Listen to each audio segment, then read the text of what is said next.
दोस्तों, आपने बहुत बार सुना होगा अगर पृथ्वी के बाद किसी दूसरी जगह पर जीवन संभव है, यह किसी जगह पर जीवन की कल्पना की जा सकती है, तो वो केवल और केवल मंगल ग्रह है।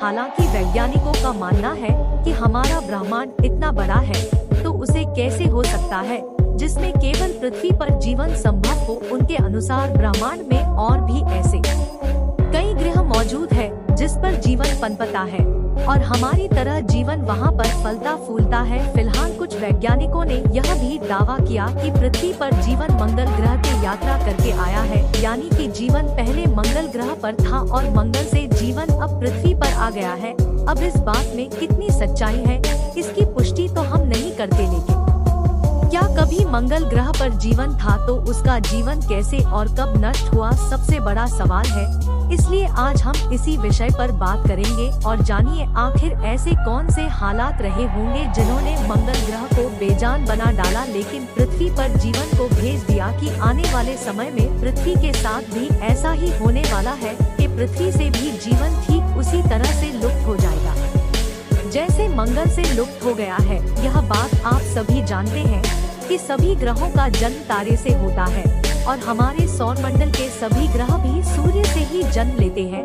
अब हमारा सूरज हमारे सौर मंडल का सबसे गर्म पिंड है, इसलिए जन्मे से सभी ग्रह भी बेहद गर्म रहे होंगे, लेकिन ग्रहों के पास खुद से गर्मी पैदा करने का जरिया नहीं था, इसलिए उन्होंने ठंडा होना शुरू कर दिया। यह प्रक्रिया करोड़ों सालों तक यूं ही चलती रहे। मंगल ग्रह है जो कि पृथ्वी से काफी छोटा है और सूर्य से इसकी दूरी कहीं ज्यादा है, इसलिए मंगल ग्रह पर करोड़ों साल पहले ही आदर्श तापमान बन गया था, यानी कि जब हमारी पृथ्वी गर्म लावे से उबल रही थी उससे पहले ही मंगल ग्रह ठंडा होकर एक हैबिटेबल ग्रह बन चुका था। जब जन्म के करोड़ों साल बाद भी हमारी पृथ्वी एक भट्टी की तरह तप रहे थे, तब मंगल ग्रह पर अच्छा तापमान था और वहां पर स्वच्छ पानी के सागर बहने लगे थे और अतीत में पानी बहने के सबूत हमारे खोजयानों ने उन्होंने भी ढूंढ कर निकाले हैं।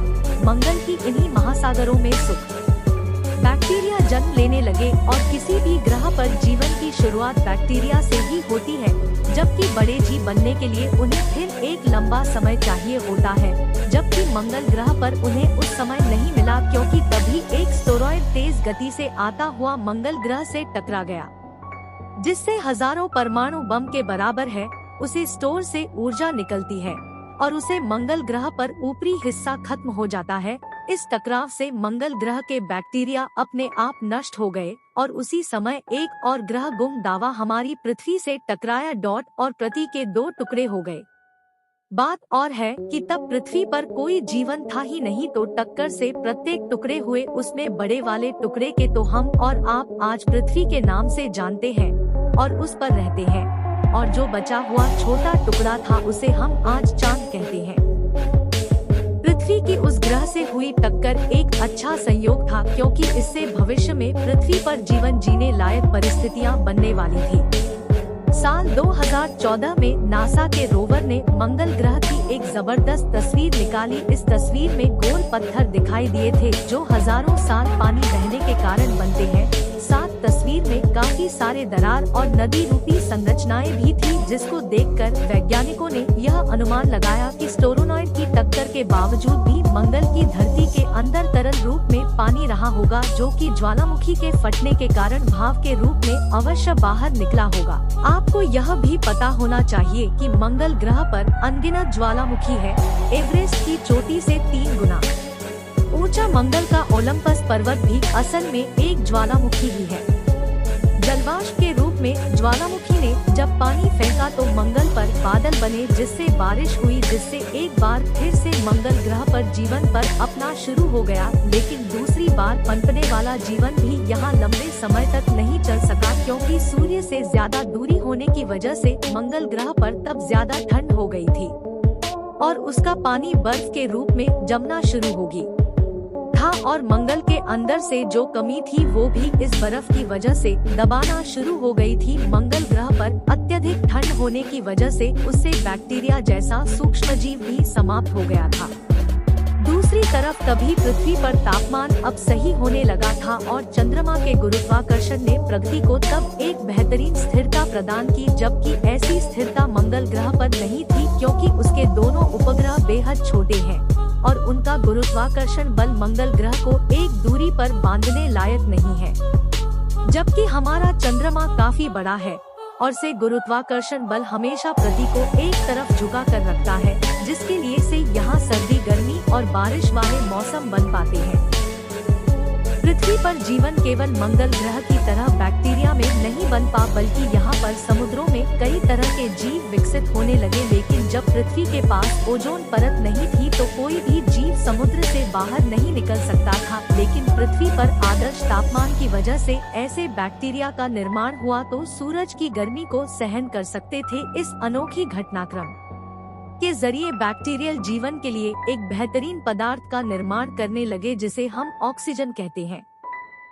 तब पृथ्वी पर मंगल ग्रह से कहीं ज्यादा ऑक्सीजन बन गई थी और तब सूरज की घातक अल्ट्रावायलेट किरणें ऑक्सीजन के अणुओं पर गिरी तो ऑक्सीजन के दोनों अणुओं ने अलग होकर ओजोन परत का निर्माण किया और पृथ्वी के चारों तरफ ओजोन की मोटी परत बन गई, जो सूर्य से निकलने वाली घातक किरणों को पृथ्वी का वातावरण का भी अच्छा हो चुका था और यहाँ के जीवों ने समुद्र से बाहर निकल कर रहे हैं पृथ्वी पर रहना शुरू कर दिया था। मंगल को जीवन पनपने के मामले में पृथ्वी ने बहुत पीछे छोड़ चुके थे, क्योंकि मंगल पर आधा दौरा जीवन, अजन्मा जीवन पूरी तरह से समाप्त हो चुका था। लेकिन धरती पर विशाल डायनासोर रहे लगे थे जिन्होंने 16 करोड़ साल तक पृथ्वी पर राज किया। लेकिन यहाँ लंबे समय तक राज करना भी आसान नहीं था, इसलिए एक उल्का पिंड के गिरने से उन विशाल डायनासोर का भी अंत हो गया। उस उल्का पिंड ने पूरी दुनिया में तबाही मचाकर रख दी और तापमान भी बहुत ज्यादा हो गया। हजारों सालों तक आसमान से आग की बारिश हो रही थी। एक बार फिर पृथ्वी पूरी तरह से तबाह हो चुके थे।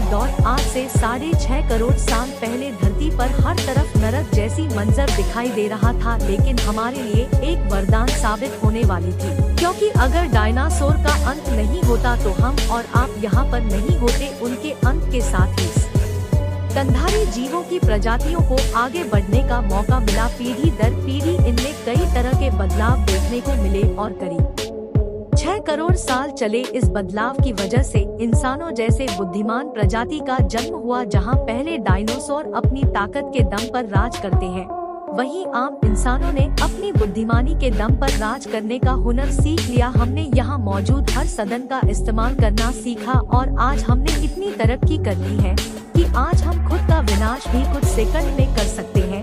दोस्तों, यदि आप मानते कि जीवन की संरचना आसान नहीं है, क्योंकि जीवन केवल ऐसे ग्रह पर पनपता है जहाँ परिस्थिति, आदर्शों और तापमान इतना आदर्शों की जल तरल अवस्था में रह सके, जो हमारे चांद सा एक बड़ा उपग्रह भी हो जो अपने ग्रह को एकदम स्थिर रख सके, जहां ओजोन लेयर भी हो जो सूरज की हानिकारक किरणों से बचाए रखे, और जिस उपग्रह की चुंबकीय शक्ति भी हो ताकि सौर तूफान से जीवन को सुरक्षित रख सके और अपने वायुमंडल और पानी को पकड़ कर रख सके। भले दोस्तों, हमारे ब्रह्मांड में अरबों ग्रह रहे हैं, लेकिन हमारी पृथ्वी जैसी आदर्श परिस्थितियां बहुत कम ग्रह पर होंगे। ऐसा भी नहीं कि इस ब्रह्मांड में केवल हमारा ही ग्रह है जहां तापमान है, लेकिन उन घरों पर एलियन भी वैसे ही राज करते हैं जैसे हमारी पृथ्वी पर करते हैं। जब तक के पृथ्वी पर एक आदर्श परिस्थिति रहेगी तब तक हम इंसान से रहेंगे, लेकिन हालात भी ऐसी कब तक रहेंगे, क्योंकि ऐसे अनेक कारण हैं जिनसे फिर से पृथ्वी के हालात बिगड़ सकते हैं। ठीक वैसे ही जैसे 6.5 करोड़ साल पहले हुआ था।